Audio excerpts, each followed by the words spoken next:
السلام علیکم ورحمۃ اللہ وبرکاتہ۔ ناظرین کرام، آج ہم آپ کو واٹر بالا رش ناری میں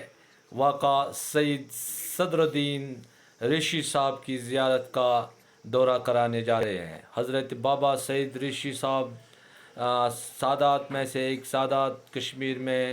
دین اسلام کو پھیلانے آئے تھے اور یہاں پر سکونت پذیر ہو کر یہاں کی عوام کو بشرف اسلام کرایا،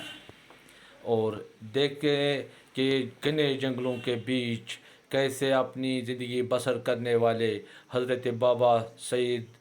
صدر الدین رشی صاحب رحمۃ اللہ علیہ نے ہمارے اس ہندواڑہ ایریا، راجواڑ ایریا کو کیسے اسلام سے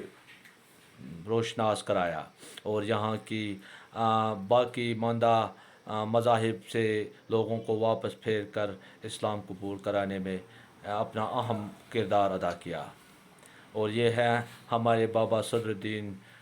رشی صاحب کی مقبرہ شریف، اور یہاں سے راستہ ان گھنے جنگلوں میں سے کیسے آتے تھے اور کیسے جاتے تھے، اور دور دور تک کہیں بستی کا وجود نہیں ہوتا، باقی پھر